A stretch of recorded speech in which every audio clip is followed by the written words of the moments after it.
Morning, नमस्कार और जोहार। आप सभी का स्वागत है द न्यूज पोस्ट में और मैं हूं आपके साथ सुहाना। खबरों में आगे बढ़ेंगे। आज के झारखंड की तमाम 24 बड़ी खबरें और महत्वपूर्ण खबरों से रूबरू कराएंगे, लेकिन इससे पहले अगर आपने नहीं किया है द न्यूज पोस्ट को सब्सक्राइब, तो सबसे पहले आप हमारे चैनल को सब्सक्राइब करें, बेल आइकन पर क्लिक करना ना भूलें, क्योंकि इससे आपको राज्य भर की तमाम अपडेट मिलती रहेगी। तो चलिए शुरू करते हैं आज की महत्वपूर्ण खबरों से। राज्य की सभी आंगनबाड़ी सेविकाओं को बीमा योजना से जोड़ने की पहल शुरू कर दी गई है। यहाँ करीब 78,000 आंगनबाड़ी सेविका है। सभी को इसका लाभ दिलाने का प्रयास किया जा रहा है। इसके लिए टेंडर जारी किए गए हैं। टेंडर के माध्यम से बीमा कंपनियों से बाल महिला विकास एवं सामाजिक सुरक्षा विभाग ने आवेदन मांगे हैं। आपको बता दें कि झारखंड में आंगनबाड़ी सेविकाओं को हर महीने 9,500 रुपए और सहायिकाओं को 4,750 रुपए मानदेय मिलता है। इसके अलावा अलग से अन्य भत्ते भी दिए जाते हैं। वैसे ये कई मांगों को लेकर लगातार आवाज उठाती रही है। इसमें मानदेय में सालाना बढ़ोतरी, मानदेय का केंद्रीय और राज्य का हिस्सा हर महीने एक साथ मिले, सेवानिवृत्ति पर ग्रेच्युटी और पेंशन का लाभ मिले, महिला पर्यवेक्षिका की बहाली के नियमों में बदलाव करके मौजूदा सेविकाओं को प्राथमिकता दी जाए, साथ ही न्यूनतम वेतन 18,000 रुपए हो, रिटायरमेंट की सुविधाएं भी मिले। इन्हीं मांगों के तहत सरकार कुछ कदम आगे बढ़ाई है। इस बीमा से उन्हें सेवा कार्यकाल के दौरान असामयिक मौत पर पूरा लाभ मिलेगा। वैसे सरकार यह पहले ही घोषणा कर चुकी है कि आंगनबाड़ी सेविका और सहायिका मुख्यमंत्री मैया सम्मान योजना का लाभ ले सकती है। झारखंड प्रदेश जल सहिया यूनियन की दुमका जिला इकाई द्वारा अपनी मांगों के समर्थन में एक रैली निकाली गई। जिला अध्यक्ष रजनी मिर्धा के नेतृत्व में काफी संख्या में जल सहिया पुराना समाहरणालय परिसर में एकत्रित हुई, जहाँ सभा आयोजित की गई। सभा के दौरान रैली की शक्ल में काफी संख्या में जल सहिया शहर के विभिन्न मार्गों से गुजरते हुए खूटा बांध स्थित PHED कार्यालय पहुंची। विभाग के कार्यपालक अभियंता को मांग पत्र सौंपा गया। जलसहिया ने विभाग के खिलाफ जमकर नारेबाजी की। यूनियन के प्रमंडलीय संरक्षक विजय कुमार दास ने कहा कि मार्च क्लोजिंग से पहले जलसहिया का बकाया मानदेय, मोबाइल की राशि सभी जलसहिया को विभाग द्वारा भेजना चाहिए। इसके लिए लगातार जलसहिया विभाग का चक्कर काट रही है, जो दुख का विषय है। उन्होंने कहा कि झारखंड सरकार मोबाइल की राशि विभाग को दे दी है, इसके बाद भी विभाग में मनमानी तरीके से कार्य किया जा रहा है। जिला अध्यक्ष रजनी मिर्धा ने कहा कि विभागीय अत्याचार अब बर्दाश्त नहीं किया जाएगा। अगर आपके पास राशन कार्ड है तो कभी भी आपके घर पर कार्ड की सत्यता की जाँच के लिए टीम पहुँच सकती है। इसके लिए राज्य खाद्य आपूर्ति सह वितरण विभाग की ओर से एक विशेष धावा दल बनाने का काम चल रहा है। इस दल का काम ऐसे लोगों के घरों पर जाकर जांच करना है जिनका नाम राशन कार्ड में है। इसके लिए राज्य भर में 24 फरवरी से विशेष अभियान चलाया जाएगा और इसकी शुरुआत रांची से होगी। जिला आपूर्ति कार्यालय की ओर से इस तरह की जांच टीम और धावा दल बनाया जा रहा है। इस दल के गठन का मुख्य उद्देश्य अयोग्य लोगों के राशन कार्ड बनाए जाने की जाँच करना है। विभाग को लगातार इस तरह की शिकायत मिल रही थी कि अयोग्य लोग भी राशन कार्ड के माध्यम से गरीबों के निवाले पर डाका डाल रहे हैं। ऐसे में अगर अयोग्य लोगों के पास राशन कार्ड मिलता है और उसके माध्यम से अनाज उठाव यह अन्य लाभ के सबूत मिलते हैं, तो वैसे लोगों पर प्राथमिकी दर्ज कराई जाएगी। साथ ही साथ बाजारी दर से अनाज की कीमत वसूली जाएगी। इसके अलावा वैसे फर्जी लोगों से 12% ब्याज भी लिया जाएगा। तकनीकी कारणों से कई ट्रेनें रद्द कर दी गई है और कई के परिचालन में बदलाव किया गया है। रेलवे प्रशासन ने यात्रियों से अपील की है कि वे यात्रा से पहले ट्रेन के समय की पुष्टि कर ले और किसी भी असुविधा से बचने के लिए रेलवे की आधिकारिक वेबसाइट या हेल्पलाइन नंबर से जानकारी प्राप्त कर ले। दिनांक 18 और 21 फरवरी तक नई दिल्ली से खुलने वाली 12802 नई दिल्ली पूरी पुरुषोत्तम एक्सप्रेस रद्द रहेगी। साथ ही 18 और 21 फरवरी तक कालका से खुलने वाली 12312 कालका हावड़ा नेताजी एक्सप्रेस रद्द रहेगी। इसके अलावा दर्जनों ट्रेन को भी रद्द कर दिया गया है। कुंभ में स्नान के लिए प्रयागराज जाने वाले यात्रियों का उत्साह बढ़ता ही जा रहा है। यात्रियों की भीड़ धनबाद स्टेशन पर रेलवे की परीक्षा ले रही है। प्रयागराज जाने के लिए पहुंचने वाली भीड़ ना तो आरक्षण को समझ रही है और ना ही किसी इंतजाम को। जहां जो भी ट्रेन मिल रही है यह भीड़ चढ़ जा रही है।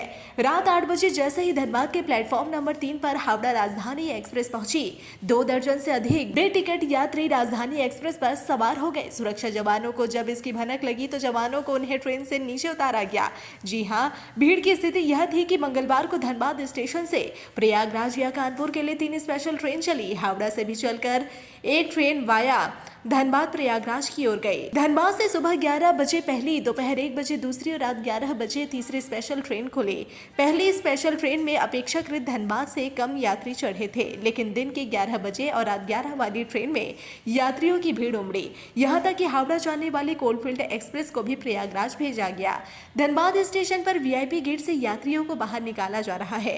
वीआईपी गेट के पास ही पंडाल बनाकर यात्रियों के लिए होल्डिंग एरिया बनाया गया है और ट्रेनों के समय पर भीड़भाड़ होने की स्थिति में यात्री सीधे प्लेटफॉर्म पर नहीं जा सके, इसके लिए यह व्यवस्था की गई है। जी हां, यात्रियों को होल्डिंग एरिया में ही रोक दिया जा रहा है।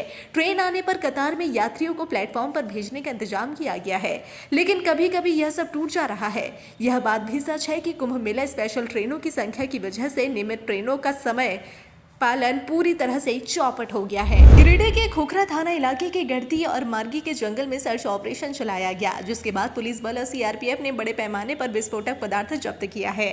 एएसपी सुरजीत कुमार के नेतृत्व में सीआरपीएफ की टीम ने ज्वाइंट सर्च ऑपरेशन चलाया। सर्च ऑपरेशन के दौरान 4 बंडल कोडक वायर के साथ डेटोनेटर, विस्फोटक powder, 111 piece gelatin, hexa blade के साथ करीब 200 लीटर सेंटोस जब्त किया गया। बरामद सारा विस्फोटक पदार्थ नक्सलियों के ठिकानों से जब्त किया गया है। फागोदा थाना क्षेत्र के अटका मुंडरो रोड पर हुए दर्दनाक सड़क हादसे में 2 युवकों की मौत हो गई, जबकि एक युवक गंभीर रूप से घायल हो गया। तीनों युवक एक ही बाइक पर सवार होकर शादी समारोह से लौट रहे थे, जब तेज रफ्तार बाइक अनियंत्रित होकर बिजली पोल से जा टकराई। सूचना मिलते ही पुलिस मौके पर पहुंची और घायलों को बागोदा सीएचसी ले जाया गया, जहां इलाज के दौरान एक युवक ने दम तोड़ दिया। वहीं गंभीर रूप से घायल 2 युवकों को हजारीबाग रेफर कर दिया गया, लेकिन रास्ते में एक और युवक की मौत हो गई। तीसरे घायल का इलाज हजारीबाग में जारी है। गिरिडीह के डुमरी के लटकट्टों में एक बार फिर रफ्तार का कहर दिखा है, जहां सड़क हादसे में 6 लोगों की दर्दनाक मौत हो गई। घटना मधुबन थाना क्षेत्र की है। बताया जाता है कि स्कॉर्पियो बाइक सवार को बचाने के क्रम में पहले बाइक से जा टकराई, इसके बाद पेड़ में टक्कर मार दी, जिससे स्कॉर्पियो पर सवार 4 लोगों की घटनास्थल पर ही दर्दनाक मौत हो गई, जबकि बाइक पर सवार 2 लोगों की घटनास्थल पर ही मौत हो गई। पलामू में कस्तूरबा विद्यालय की लेखापाल ने फांसी लगाकर आत्महत्या कर ली। पलामू के पाटन स्थित कस्तूरबा आवासीय विद्यालय में लेखापाल प्रियंका कुमारी कार्यरत थी। उन्होंने फांसी लगाकर अपनी जान दे दी। सूचना मिलते ही पुलिस मौके पर पहुंची और मामले की जांच में जुट गई। वहीं घटना के बाद कुछ लोगों का कहना है कि पारिवारिक विवाद में आत्महत्या की गई है, तो वहीं कुछ लोग अन्य कारण भी बता रहे हैं। हालांकि असल खुलासा तो पुलिस जांच में ही होगा। घटनास्थल से कोई सुसाइड नोट या अन्य साक्ष्य नहीं मिले हैं।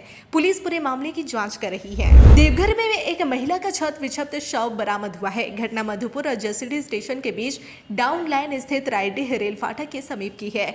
अज्ञात करीब 60 वर्षीय महिला का शव रेल लाइन पर मिलने से कई तरह के सवाल खड़े हो रहे हैं। जिस तरह महिला का सर धड़ से अलग है, वैसे में आशंका जताई जा रही है कि अज्ञात महिला की मौत ट्रेन से कटने के कारण हुई है। पुलिस ने शव को बरामद करते हुए पोस्टमार्टम के लिए अस्पताल भेज दिया है। अब यह हत्या है या आत्महत्या, सभी पहलुओं पर पुलिस जांच कर रही है। वहीं पुलिस इस अज्ञात महिला की शिनाख्त करने की भी कोशिश में जुट गई है। भीम आर्मी ने देवघर समाहरणालय के समक्ष 1 दिवसीय धरना दिया। जिला अध्यक्ष कमलेश कुमार के नेतृत्व में आयोजित धरना में बड़ी संख्या में भीम आर्मी के कार्यकर्ता और नेता शामिल हुए। जिला अध्यक्ष ने कहा कि पिछले कुछ महीनों में देवघर में दलितों पर अत्याचार हो रहा है। कई दलितों की हत्या भी हो चुकी है, लेकिन पुलिस अभी तक हाथ पर हाथ धरे बैठी है।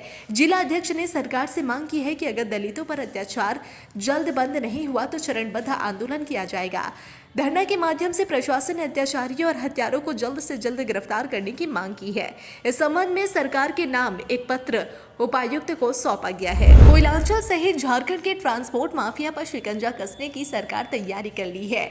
जी हां, कोयला खनन में लगी आउटसोर्स कंपनियां भी इसकी चपेट में आएंगी। बता दें कि किसी भी खनन क्षेत्र में सक्रिय ट्रांसपोर्ट माफिया पर शिकंजा बहुत जल्द कस जाएगा। ट्रांसपोर्ट माफिया अब झारखंड में खनिज और माइनिंग क्षेत्र में टैक्स डिफॉल्टर और अवधि खत्म हो गई पुरानी गाड़ियां नहीं चला सकेंगे। इन पर अब बैन लगा दिया जाएगा। खनन और परिवहन विभाग ने इसकी तैयारी पूरी कर ली है। यह सब लागू होने से राज्य में खनन के क्षेत्र में चल रहा ट्रांसपोर्टिंग सिस्टम बदल जाएगा। सरकार की आमदनी भी बढ़ जाएगी। खनन विभाग अब परिवहन और उत्खनन के लिए ऐसी गाड़ियों को ट्रांसपोर्टिंग चालान जारी नहीं करेगा। करेगा। जमशेदपुर के बिष्टुपुर थाना अंतर्गत धातकेडीह रोड पर अपराधियों ने एक व्यक्ति को गोली मार दी। घटना के बाद व्यक्ति की मौके पर ही मौत हो गई। मृतक की पहचान शिवम घोष के रूप में हुई है। मिली जानकारी के अनुसार शिवम घोष बिष्टुपुर थाना अंतर्गत धातकेडीह रोड पर खड़ा था, तभी स्कूटी पर सवार अज्ञात अपराधियों ने उस पर ताबड़तोड़ फायरिंग कर दी। वारदात को अंजाम देने के बाद अपराधी वहां से फरार हो गए। युवक की मौके पर ही मौत हो गई। घटना की सूचना मिलते ही बिष्टुपुर पुलिस मौके पर पहुंची और शव को अपने कब्जे में लेकर पोस्टमार्टम के लिए अस्पताल भेज दिया और मामले की जांच में जुट गई है। राज्य की पॉक्सो एक्ट कोर्ट ने दुष्कर्म के मामले में एक युवक को 20 साल की सजा सुनाई गई है। युवक पर अपनी नाबालिग साली से दुष्कर्म किया था। जी हां, इसी के तहत पॉक्सो एक्ट के तहत विशेष कोर्ट ने यह फैसला सुनाया। इस फैसले के बाद अब जीजा जी को जीवन भर जेल में रहना होगा। आरोपी युवक स्कूल में एडमिशन कराने की बात कहकर साली को घर से बाहर लेकर गया था। सुनसान जगह पाकर शराब के नशे में नाबालिग के साथ दुष्कर्म किया। इसकी जानकारी नाबालिग ने अपनी बुआ को दी। इसके बाद जून 2019 को बुआ की मदद से रांची जिले के चान्हो थाना में जीजा के खिलाफ प्राथमिकी दर्ज कराई गई। इसी के तहत रांची की पॉक्सो विशेष अदालत ने जीजा को 11 फरवरी को दोषी ठहराया था। इसके बाद कोर्ट ने फैसला सुनाते हुए जीजा को 20 साल की सजा सुनाई है। अभियोजन पक्ष यानी पीड़िता की तरफ से ठोस साक्ष्य भी पेश किए गए थे। इस फैसले के बाद अब जीजा जी जेल में ही जीवन बिताएंगे। एक जिले के सबसे बड़े अधिकारी डीसी साहब ने करीब 500 अफसरों और कर्मचारियों के वेतन पर रोक लगा दी है। ऐसा उन्होंने जिले की जनता की ओर से लगातार मिल रही शिकायत के बाद की है। आपको बता दें कि यह पूरा मामला पलामू जिले का है। डीसी शशि रंजन ने शिकायत के बाद बड़ी कार्रवाई करते हुए करीब 150 डॉक्टरों, 1 दर्जन से अधिक बीडीओ और सीओ समेत करीब 500 बाबुओं का वेतन रोकने का आदेश दिया।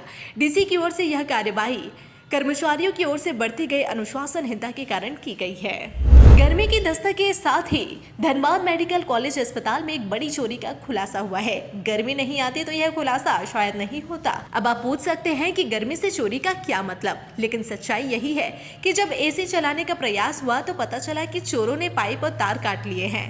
चोरों की इस करतूत ने अस्पताल के सुरक्षा इंतजाम पर भी सवाल खड़े कर दिए।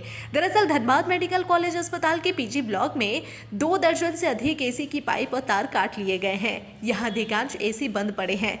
कोरोना के दौरान पीजी ब्लॉक की एक बिल्डिंग में कोविड सेंटर बनाया गया था। उसी दौरान वहां सभी कमरों में एसी लगाए गए थे। कोविड के बाद उस बिल्डिंग में मेडिकल कॉलेज का नेत्र रोग, दंत रोग, चर्म रोग, मनोरोग, कैंसर आदि की ओपीडी शुरू किए गए हैं। बरसात और उसके बाद ठंड में तो किसी को एसी की याद ही नहीं आई, लेकिन जब गर्मी ने दस्तक देनी शुरू की तो डॉक्टरों का ध्यान एसी पर गया। कोई एसी काम नहीं कर रहे थे। जब जांच की गई तो अधिकांश की पाइप और तार गायब थे, सभी काट लिए गए थे। इसकी सूचना प्रबंधन और पुलिस को दे दी गई है। बिल्डिंग में स्लिप्ड एसी है। यह पीजी बिल्डिंग 6 मंजिला है। नीचे से पाइप काटना संभव नहीं। निश्चित तौर से ऊपर चढ़कर इस घटना को अंजाम दिया गया होगा। धनबाद के कोयला कारोबारी और यूपी के डॉन ब्रजेश सिंह के रिश्तेदार प्रमोद सिंह हत्याकांड में लोअर कोर्ट से बरी हुए आरोपियों की एक बार फिर परेशानी बढ़ सकती है। धनबाद के सीबीआई के विशेष न्यायाधीश ने 4 फरवरी 2022 को कांग्रेस के धनबाद जिला अध्यक्ष संतोष सिंह, कांग्रेस नेता रणविजय सिंह सहित 6 लोगों को साक्ष्य के अभाव में बरी कर दिया था। सीबीआई ने निचली अदालत के फैसले को चुनौती देते हुए हाईकोर्ट गई। जी हां, अपील याचिका पर सुनवाई करते हुए हाईकोर्ट ने आरोपियों को नोटिस जारी किया है। जानकारी के अनुसार सीबीआई क्राइम ब्रांच नई दिल्ली की ओर से दायर अपील याचिका पर हाईकोर्ट में 12 मार्च को सुनवाई होगी। झारखंड के सभी बार एंड रेस्टोरेंट पर लगाए गए कोटा सिस्टम को सरकार खत्म कर सकती है। राज्य भर के बार संचालकों में बढ़ते आक्रोश को देखते हुए सरकार की ओर से जल्द ही यह फैसला लिया जा सकता है। आपको बता दें कि नई उत्पादन नीति को लेकर राज्य भर में विरोध के स्वर सुनाई दे रहे हैं। उत्पाद विभाग की ओर से बनाई जा रही नई नीति में कोटा सिस्टम को लागू किया गया है। इसी फैसले का लगातार विरोध हो रहा है। इस फैसले के अनुसार राज्य में न तो अधिक उत्पाद तैयार किया जा रहा है और न ही आयात और निर्यात। इस फैसले के अनुसार कच्चे माल के आयात पर भी कोटा निश्चित किया जाता है। दुमका के जरुआडीह में संदिग्ध परिस्थिति में पेड़ से लटका हुआ एक युवक का शव बरामद किया गया। मृतक की पहचान पुराना दुमका के जरुआडीह के रहने वाले मोहम्मद आर्यन के रूप में हुई है। घर से महज 100 मीटर की दूरी पर पेड़ पर फांसी के फंदे पर शव लटका हुआ था। परिजनों की सूचना पर नगर थाना की पुलिस मौके पर पहुंची और शव को कब्जे में लिया। परिजनों ने हत्या की आशंका जताई है। झारखंड में भारतीय जनता पार्टी संक्रमण काल से गुजर रही है। पार्टी के अंदर हार के बाद निराशा का माहौल है। वैसे पार्टी के प्रमुख नेता इसे स्वीकार नहीं करते। हार के बाद झारखंड में पार्टी को अलग अलग काम में लगा दिया गया है ताकि सभी लोग व्यस्त रहे। सबसे पहले सदस्यता अभियान की शुरुआत हुई जो 22 दिसंबर 2024 से शुरू हुई। आज भी यह अभियान चल रहा है। तय समय तक यह काम पूरा नहीं हो पाया। सदस्य बनाने के लिए लोग बहुत उत्सुक नहीं दिख रहे। अब यह भी काम हो रहा है। संगठन चुनाव की प्रक्रिया चल रही है। पदाधिकारी नियुक्त किए गए हैं। पहले कहा जा रहा था कि फरवरी में झारखंड बीजेपी को नया अध्यक्ष मिल जाएगा, लेकिन अब यह संभव नहीं दिख रहा। झारखंड का बजट सत्र 24 फरवरी से शुरू होने वाला है। हेमंत सोरेन के नेतृत्व में 2024 में विधानसभा चुनाव जीतकर दोबारा सत्ता पाने वाली सरकार वित्तीय वर्ष 2025-26 के लिए 3 मार्च को वित्त मंत्री राधाकृष्ण किशोर बजट पेश करेंगे। ऐसे में झारखंड का आम बजट कैसा हो, इस पर सरकार में शामिल और सहयोगी दलों ने अपनी अपनी राय दी है। कांग्रेस ने जहां पहले आम बजट में ही अपनी 7 गारंटी में से एक जातीय जनगणना के लिए बजटीय प्रावधान करने की मांग की है, तो सीपीआई माले नेताओं का कहना है कि इस वर्ष राज्य बजट में हर जिले में एमएसएमई इंडस्ट्रियल हब बनाने के लिए बजटीय प्रावधान की मांग की है। वहीं झारखंड मुक्ति मोर्चा के नेताओं का कहना है कि वित्तीय वर्ष 2025-26 के लिए पार्टी के चुनावी घोषणा पत्र से वादों को पूरा करने की दिशा में शुरुआत हो, यही उनकी इच्छा है।